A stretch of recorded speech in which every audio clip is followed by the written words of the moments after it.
नमस्कार दोस्तों, बासु क्लासेस में आप सभी का स्वागत है। हम लोग यहाँ पे बीपीएससी मैथ्स ऑप्शनल का प्रिपरेशन कर रहे हैं और इसमें हम लोग अभी लीनियर अलजेब्रा टॉपिक को पढ़ रहे थे। उसमें हम लोगों ने थ्योरम्स पढ़ा था पिछले लेक्चर में, लीनियर इंडिपेंडेंस से रिलेटेड। इस लेक्चर में हम लोग बेसिस और डायमेंशन से रिलेटेड सारे थ्योरम्स को देखेंगे और पढ़ेंगे। तो चलिए देखते हैं कौन कौन से थ्योरम्स आज हम लोग पढ़ने वाले हैं। 4 थ्योरम्स है, 4 थ्योरम और है जो अगले लेक्चर में हम लोग पढ़ेंगे। इस लेक्चर में हम लोग इन 4 थ्योरम्स को पढ़ेंगे। तो देखते हैं क्या क्या है। पहला थ्योरम है, if B is a basis and S is a linearly independent set of vectors, a vector space B where B जो बेसिस है B1 B2 से Bn and S जो linearly independent सेट है W1 W2 Wf। तो इसमें हम लोग को प्रूफ करना है कि इसमें जो नंबर ऑफ वेक्टर m है वो बेसिस के नंबर ऑफ वेक्टर n से लेस होगा। ठीक है, और क्या है, दूसरा है कि बेसिस ऑफ वेक्टर्स पे सब सेम नंबर ऑफ वेक्टर्स। ठीक है, इसको भी देखेंगे।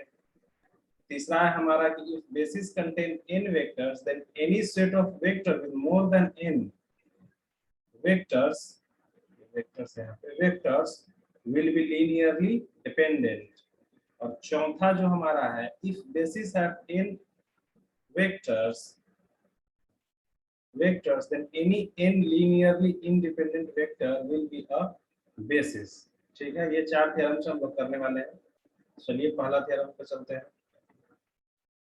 पहला थ्योरम कहता है कि अगर कोई बेसिस है उसमें n एलिमेंट्स है और दूसरा हमारे पास कोई अगर लीनियरली इंडिपेंडेंट सेट है जिसमें m एलिमेंट है तो m is less than equals to n। ये हम लोगों को प्रूव करना है। ठीक है, चलिए इसको प्रूव करते हैं। यहाँ है हमारे पास बी बेसिस। अब बेसिस है तो इसका मतलब है कि वो linearly independent set of vectors है और प्लस वेक्टर स्पेस पे स्पैन करता है। ठीक है, और WI W1 W2 W3 से WM तक वो सभी एलिमेंट है अपने वेक्टर स्पेस के। तो सारा WI जो भी WI है वो लीनियर कॉम्बिनेशन ऑफ V1 से Vn तक लिखा जा सकता है। ठीक है, नाउ लेट अस टेक यहाँ बी डैश। अब क्या करते हैं कि W1 में से एक जो हमारा S सेट है उसमें से W1 को हम लोग B में ऐड करके देखते हैं क्या होता है। ठीक है, B में ऐड करते हैं, इसको बी डैश ले लेते हैं। इसमें W1 जोड़ दिया हम लोगों ने पहले से, W1 से V1 से Vn तक वेक्टर्स थे, इसमें W1 हम लोगों ने ऐड कर दिया। अब क्या होगा कि बी डैश लीनियरली इंडिपेंडेंट नहीं रहेगा, हालांकि अभी भी स्पैन करेगा पर लीनियरली इंडिपेंडेंट नहीं रहेगा। ठीक है, क्यों नहीं रहेगा? क्योंकि W1 को हम लोग बाकी सारे के टर्म्स में लिख सकते हैं, क्योंकि V1 से Vn तक बेसिस है तो W1 एलिमेंट है उस वेक्टर स्पेस का, तो W1 को V1 से Vn तक के टर्म्स में लीनियर कॉम्बिनेशन में लिखा जा सकता है। जब लीनियर कॉम्बिनेशन में लिखा जा सकता है इसका मतलब ये सेट लीनियरली डिपेंडेंट है। ये थ्योरम हमने पहले वाले लेक्चर में देखा हुआ। ठीक है, अब यहाँ देखते हैं।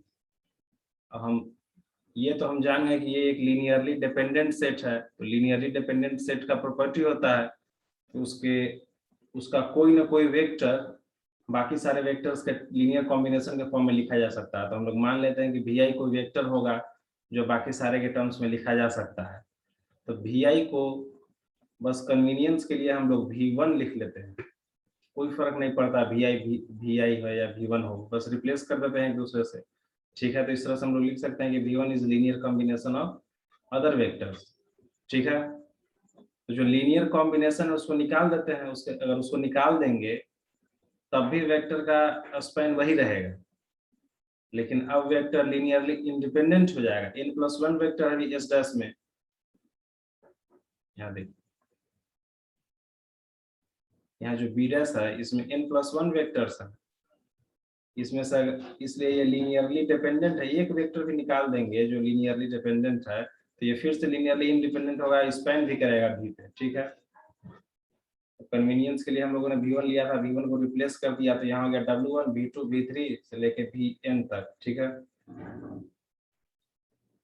अब यहाँ देखते हैं, अब अगर इसी स्टेप को फिर से दोहराते हैं तो हमारे पास W1 के बाद W2 जुड़ जाएगा और यहाँ से V2 हट जाएगा। ठीक है, V3 से Vn तक हो जाएगा। अब यहाँ से इंपॉर्टेंट है, यहाँ से ध्यान देने लायक चीज है। यहाँ पे अब हम लोग सपोज करते हैं कि m is less then n। यहाँ पे हम लोगों ने सपोज कर लिया कि मोर देन n, लेकिन प्रूव करना है कि m is less than equals to n। Just opposite हम लोगों ने एज्यूम किया है, फिर बाद में हम लोग इसको दिखा देंगे कि हमारा एजम्पशन गलत था और फिर ये वाला सही हो जाएगा। ठीक है, तो चलते देखते हैं आगे। फिर ठीक है, मान लेते हैं कि n लेस है m से, पिछले स्टेप में हम लोगों ने देखा, तो b nth स्टेप क्या हो जाएगा, v1, पहला स्टेप में v1 गया, दूसरा स्टेप में v2 गया, nth स्टेप में vn तक सारा निकल जाएगा और wn तक जुड़ जाएगा, w1 से wn तक जुड़ जाएगा। ठीक है, अब यहाँ पे bn बेसिस है, स्पेन करता है v को, और wm जो हमारा सेट था w1 से लेके wm तक सेट था, उसमें जो wm या wn+1 कोई भी एलिमेंट v का ही एलिमेंट होगा। ठीक है, v का एलिमेंट होगा।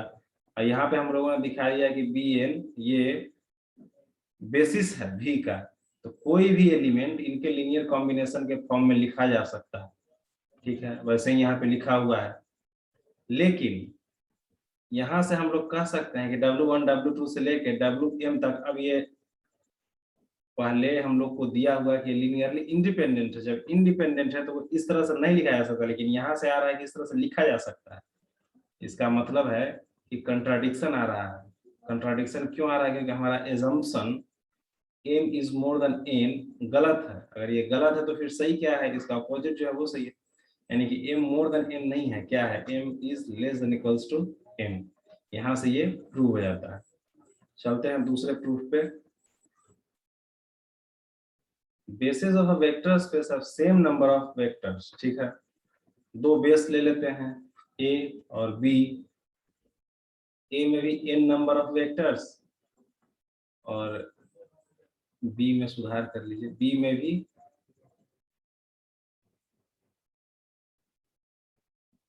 अच्छा नहीं, ठीक है, b में m नंबर ऑफ वेक्टर्स और हम लोग को प्रूव करना है कि n is equals to m है। ठीक है,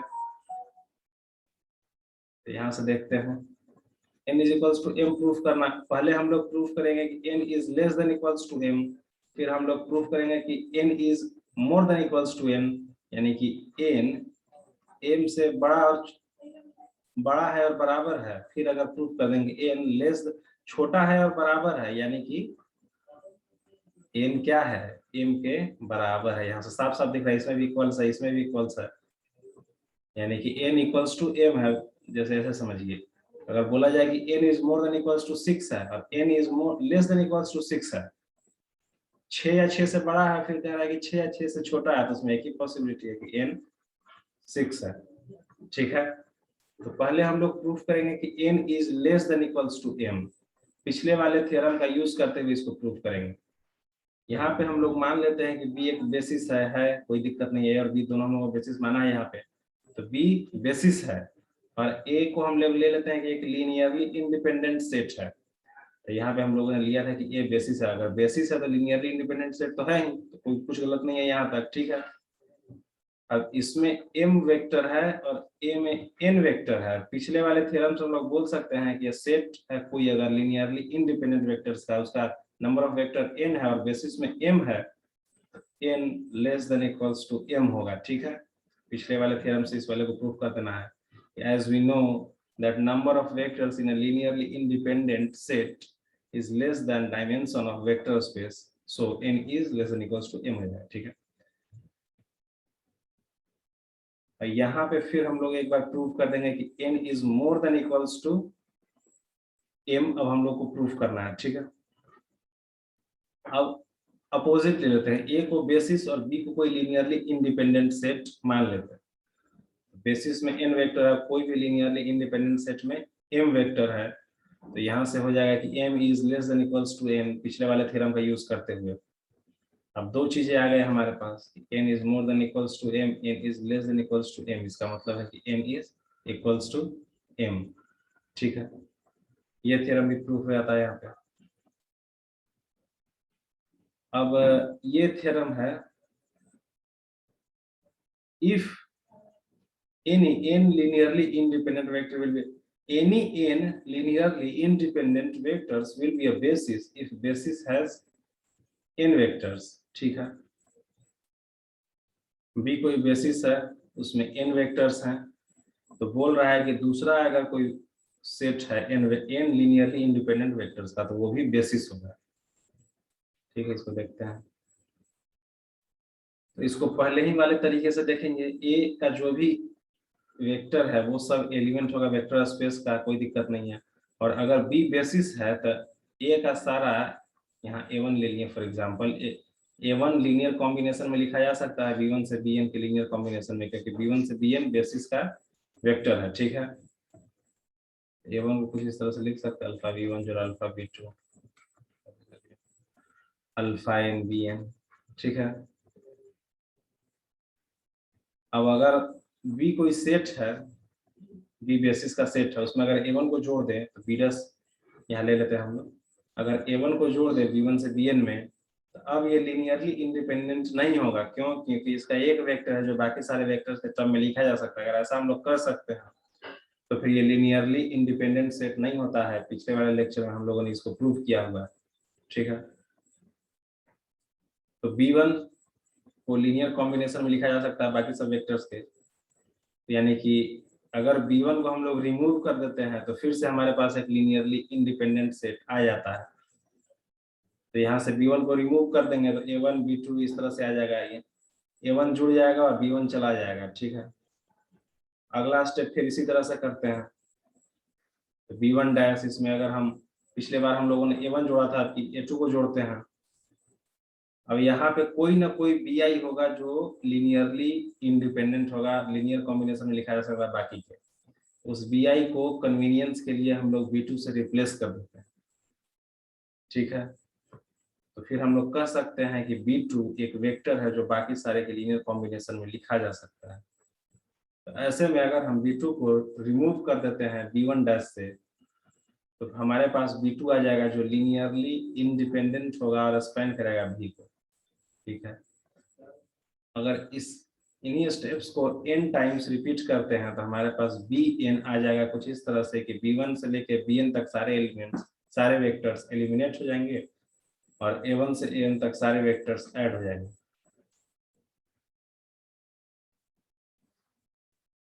यहाँ से फिर हम लोग को पता चल जाता है कि Bn जो हमारे पास nth स्टेप में आएगा, Bn हम लोगों ने पीछे देखा कि लीनियरली इंडिपेंडेंट होगा और स्पैन करेगा, यानी Bn बेसिस होगा और Bn बराबर है A के। इसका मतलब है कि A बेसिस होगा वेक्टर स्पेस V का। ठीक है, हमारा आखिरी थ्योरम है और काफी आसान है, इसको देख लेते हैं।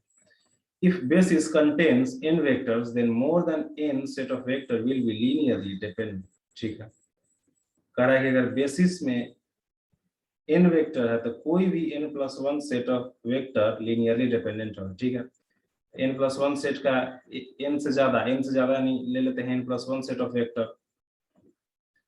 अब इसको प्रूव करना है कि लीनियरली डिपेंडेंट है। हम लोग यहाँ मान लेते हैं कि लीनियरली इंडिपेंडेंट, एजम्पशन हमारा है कि लीनियरली इंडिपेंडेंट है। अगर A1 A2 से लेके an+1 तक लीनियरली इंडिपेंडेंट है, यानी कि इसका कोई सबसेट A1 से लेके An तक ये भी लीनियरली इंडिपेंडेंट है।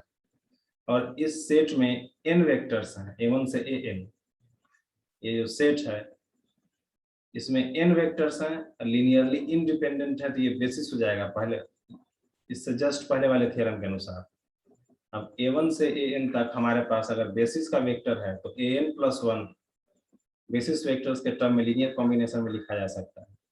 और अगर ये ऐसा लिखा जा सकता है, अगर कोई भी वेक्टर ए सेट का बाकी के लीनियर कॉम्बिनेशन के फॉर्म में लिखा जा सकता है, इसका मतलब है कि ए जो सेट ऑफ वेक्टर है लीनियरली डिपेंडेंट है। पिछले लेक्चर में हम लोगों ने डिस्कस किया है इसको। तो यहाँ से एक कॉन्ट्राडिक्शन आ जाता है कि हम लोगों ने यहाँ एज्यूम किया कि लीनियरली इंडिपेंडेंट है, लेकिन यहाँ से आ रहा है कि लीनियरली डिपेंडेंट है। इसका मतलब हमारा एजम्पशन रॉन्ग है,